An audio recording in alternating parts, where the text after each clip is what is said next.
He's right. We are going to regurgitate what he was just talking about and what he said on Wednesday night as well.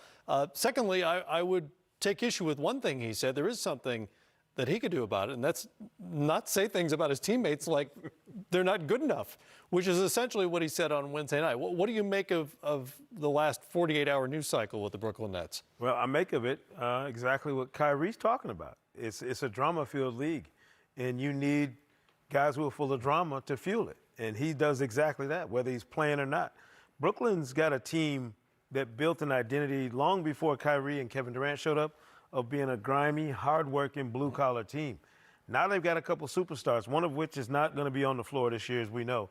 The other one had an opportunity, and I'm not going to say his name because he doesn't want us putting his name in our mouths, so I'll just use pronouns. It's right there. But, you know, he had an opportunity, a very clear opportunity to establish himself as the leader of that team, or at least one of them. He's done absolutely the opposite, if you ask me. If you walk in that locker room, and I've been in, coach, like you have, the guy talking all the time isn't always the leader. The guy who thinks he's got all the answers often doesn't have the kind of answers those other guys are looking for. So if Kyrie wants to affect winning and just play the game like he's talking, then just do it and stop talking about it. Yeah, look, I mean, I don't think you inspire your teammates when you come out and basically say, for us to win, we need better players than the guys I'm playing with now. Now, he can say whatever he wants. He's pushing the organization to get better. All of that, he can put any spin on it he wants, but that's what he said. These guys aren't good enough. Now, hey, come on, guys, follow me. Yeah. That's not going to work in my experience in the league. And look, what Kyrie has to deal with and should think about and try to overcome is that Boston team for 2 years was better when he didn't play. This Brooklyn team has been better when he didn't play. So instead of pointing the finger at everybody else like he did in Boston and like he's doing now in Brooklyn, take a look in the mirror, say, what can I do better as a leader? Because certainly as a player, he's great. I want to get your thoughts as a coach and as an executive about what this means. If you're Kenny Atkinson or Sean Marks and you hear these comments from Kyrie Irving about we need an improvement in the roster, how does that affect your day-to-day?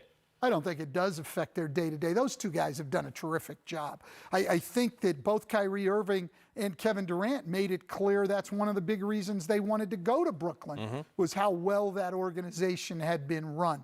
Look, they knew what they were getting in Kyrie Irving. You get a lot of great things. The guy's a great basketball player, very, very talented, one of the best offensive players in our league, and you're going to get this kind of thing too. They knew that at the beginning, so none of this is going to throw them off stride. It's also curious to me that he's talking about the roster now when really the whole franchise is pointed toward next season and beyond when Kevin Durant is back out on the floor. I mean, anything they do this season is basically gravy. They should make the playoffs again, but no one really expects them to contend for the Eastern Conference title.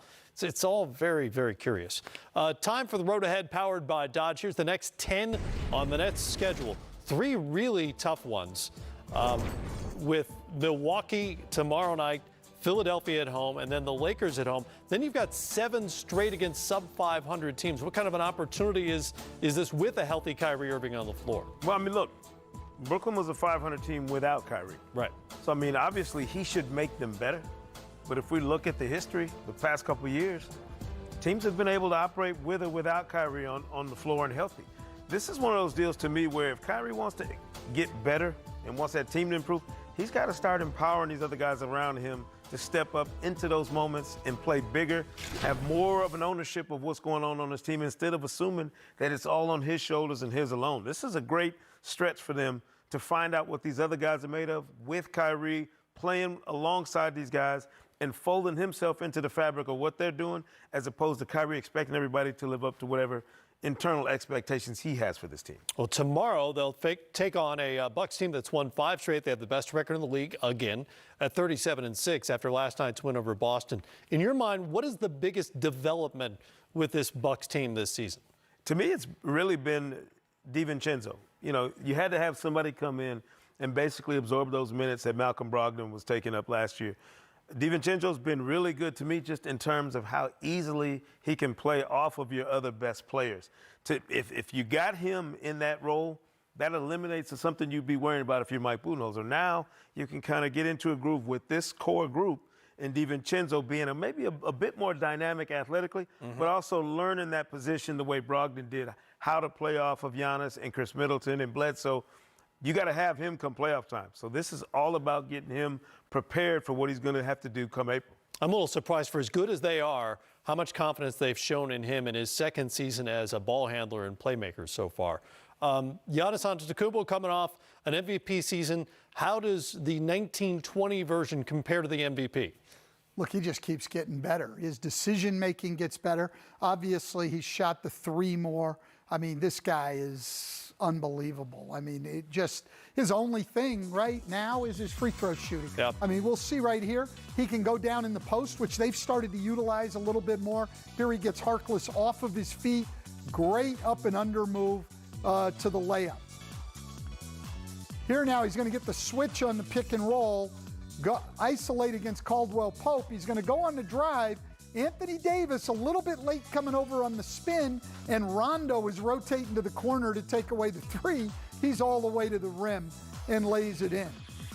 And then finally in transition, you've got almost no chance. Here, Trey Lyles has got all of his help to the middle of the floor. Giannis goes to the outside, beats him for the layup. And the entire Bucks team is into the Budenholzer philosophy, attack and space the floor. So here goes Bledsoe on the drive. Pirtle comes to help. Bellinelli sinks to the corner. Bledsoe finds Kyle Korver, who knocks it in. Awfully good. Diabolical. No, fantastic. And that's showing their offense. Yeah. And they're even better at the defense. Incredible defensively. Yeah. And a lot of that, the entire team is good, but Brook Lopez might be the defensive player of the year if you really sit down and analyze what he's doing.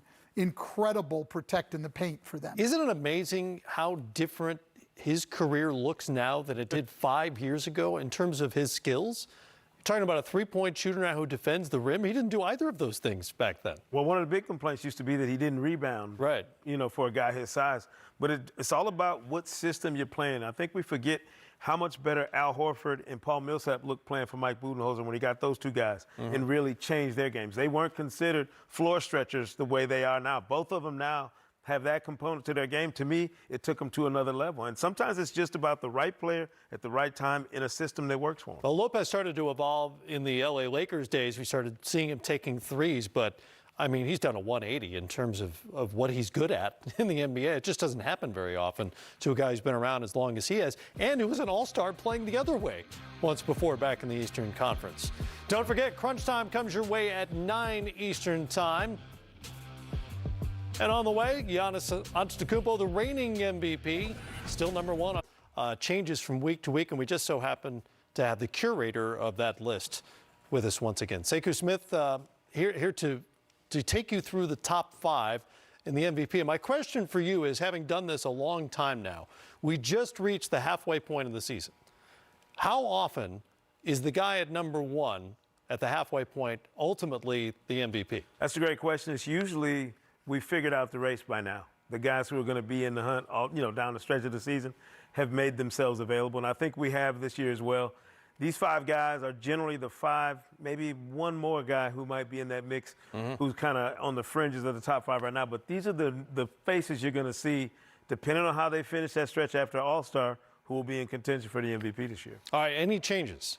With slight changes, a little shuffling. Is it the same 5? It is the same 5 guys, but Okay. it's not the same order. Number 5 is this week, James Harden. And the Rockets are going through it right now, having a little spell where they're trying to figure out why they can't get back to playing at a high level. James Harden had his worst scoring night, Matt, in 2 years. 13 points. 13 points, unheard of for Harden to struggle like that. It's not all on him, obviously, but he's got to own some of the struggles since he gets to own all of the good stuff when Houston's rolling. So Harden takes a slight dip this week. A haircut, if you will. He has, if not a beard trim, a he's haircut. done a little different with the braids and Yeah. Put him in a new light. Nothing wrong with that. And I appreciate him for not being one of these guys who's upset about where he slides or where he fits on the ladder every week. Jimmy Butler, though, this is a guy to me who's getting a boost for his team's performance this year. He's not on this list because he's got outlandish stats. There are guys on this list, Harden included, who are just playing at a level in terms of what they're doing specifically that we haven't seen, averaging all those points. Jimmy Butler is on this list because he's impacting winning at a level that very few guys are for their team. You look at what Miami was before he got there. Now you get them there.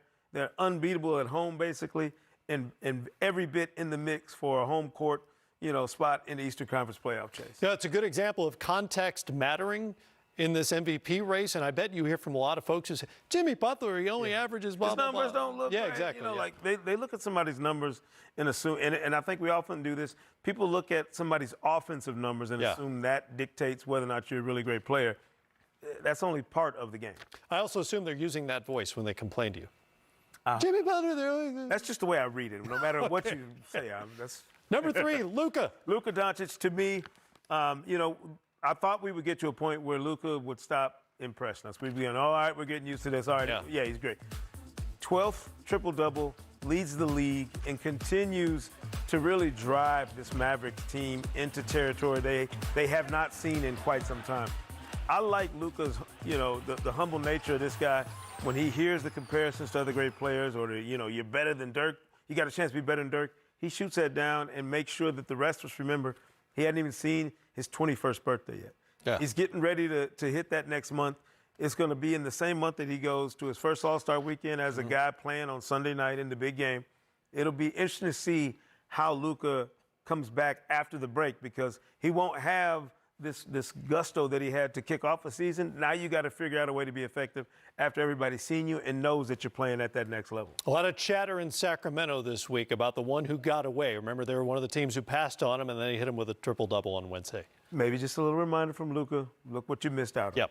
No, I'm not mad at him. I appreciate it. No. This guy was I don't think people realize how close he was to pushing Giannis out of that number 1 spot this week. They went down to the wire. Very close. I mean, it was a thing where had the Lakers continued their win streak, and LeBron's been fantastic, obviously, putting up the numbers as a scorer and facilitator for the Lakers without Anthony Davis doing it and doing it at a high level.